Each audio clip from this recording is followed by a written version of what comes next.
Hello and welcome to another PlanetDestiny exotic weapon review. Today we will be going over the new Year 2 version of Dragon's Breath. In Year 1 this had the unfortunate affair of having Gjallarhorn as its competition, so there's no real reason to use it. Now in Year 2 it got a redesign that changes things up a bit. Napalm released the trigger after firing the weapon to drop a solar damage Napalm Canister.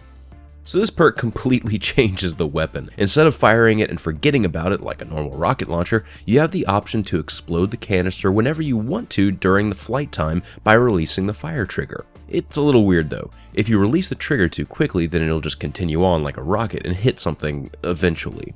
I think they did this so people just wouldn't accidentally explode the charge on themselves. Now the second part of this perk is kind of amping up the old perk. Now it leaves a swath of some really intimidating fire on the ground for 7 seconds. The canister that releases these flames also has some interesting properties to it. You can bank the canister off walls and other surfaces. Just watch this short clip to see what I mean. It doesn't bounce around a ton, but knowing that the canister will do that can help you out in some engagements.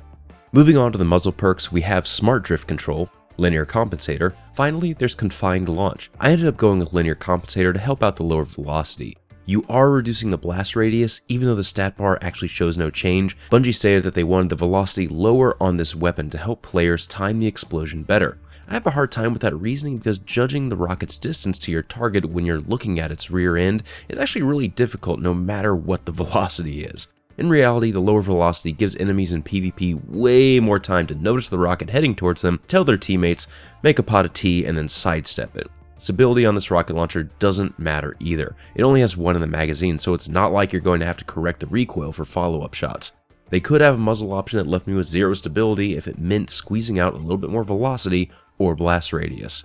The next perk is Surplus, which will cause you to pick up more ammo for all of your weapons. With every heavy ammo brick, you're now guaranteed at least 3 shots for your rocket launcher. Plus, there's a bonus of having your secondary weapons get you more ammo per brick. Moving on to the stat mod perks, we have Quick Draw, which allows this gun to be drawn faster, Javelin, which increases warhead velocity, and finally, Speed Reload. I'll explain why I chose Speed Reload in a second. The final perk is Who's Next. A kill with the final round of the magazine increases reload speed. This perk is awesome in theory, but not so much in practice. It simply doesn't proc in most situations because the blast radius is so low on this launcher. You have to kill with the initial explosion or else it won't grant you that extra reload speed. You might be able to get it to proc off napalm, but your character starts reloading right when the canister is detonated, so you'll have to sprint cancel the reload a bunch to get it right. I go for increased reload speed since you're going to be reloading every time you fire this gun. And since Who's Next is not a guaranteed thing, I want to be able to fire off my next shot quicker. Quick Draw is just kind of useless in my opinion since you're probably going to be firing this thing off multiple times once you have it out, so it's not going to be of any use to you. Javelin is my true preferred choice since velocity is so low on this, but I cannot overlook the problem with Who's Next and the need to reload after every single shot. So shaving off some reload time just makes for a better time over getting the rocket to your target a little bit quicker. Now to go over this gun in PvE. I'm not going to sugarcoat it, this launcher is pretty underwhelming. The low blast radius means you have to be dead on with your shots or you won't be doing any substantial initial damage. The canister can sometimes bounce off your target and make the napalm splash out everywhere but underneath what you're wanting to burn. The napalm damage isn't that impressive either. It will finish off anything caught close to the initial blast, but it won't kill anything that wanders into it unless they are a dreg type mob with low health. So where should you use this in PvE? It's worthless in the raid for the most part. I saw some people saying it would be good for ad control in the Golgoroth fight, but a few good shots with any Firefly weapon will do that, and it won't take up an exotic slot. Even using it in strikes is kind of hit and miss. The blast radius really is the issue here. You can detonate a shot close to something, but it just won't matter since the blast radius is set to tickle range.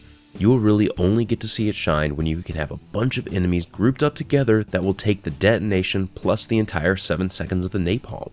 So in this clip against Val's Tuareg, it looks great. My team shooting at him with secondary plus my 6 rockets did a pretty hefty number on him. It brings a Gjallarhorn shaped tear to my eye. And then this clip of my team trying to desperately kill Omnigul in a timely manner just makes me cry from anger instead of nostalgia.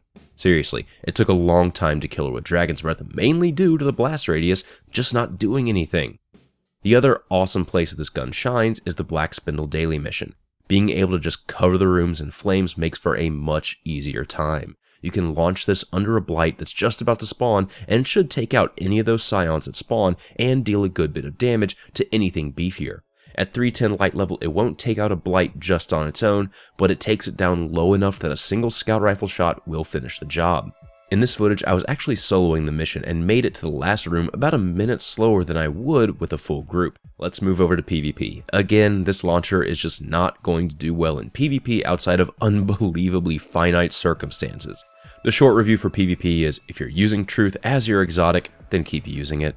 Anyway, you aren't going to be getting many kills off the blast radius unless you are dead on in detonating the canister. The napalm will tick for 25 damage roughly 3 times per second, so it would take an exceptionally unaware guardian to wander into the napalm and die to it in 2.5 seconds. The napalm will make up for the lower blast radius in some circumstances though, and it'll secure that kill. I didn't get many good clips of it, but it feels like this launcher could have some good applications in zoning off areas that you can't even see. I can't wait to start seeing clips of people doing orbital napalm drops on the other team as they're crowded around a control point. You kind of have to think way outside the box when using this. If you try to use this thing like a normal rocket launcher, then you're just going to be a bit frustrated. Use some of those interesting properties to your advantage, like banking the canister off something to ensure that you land that napalm in a good place. So, what do I like about this weapon?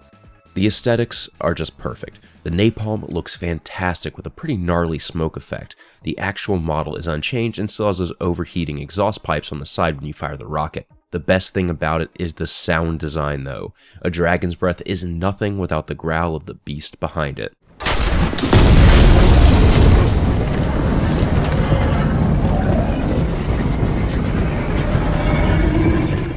Dragon's Breath is one of the most unique weapons in Destiny right now. It truly feels exotic in the sense that it is unlike everything else out there. It's just a shame that it performs so poorly because it really is a treat to use. Seeing enemies walk into flames and crumple down is just splendid.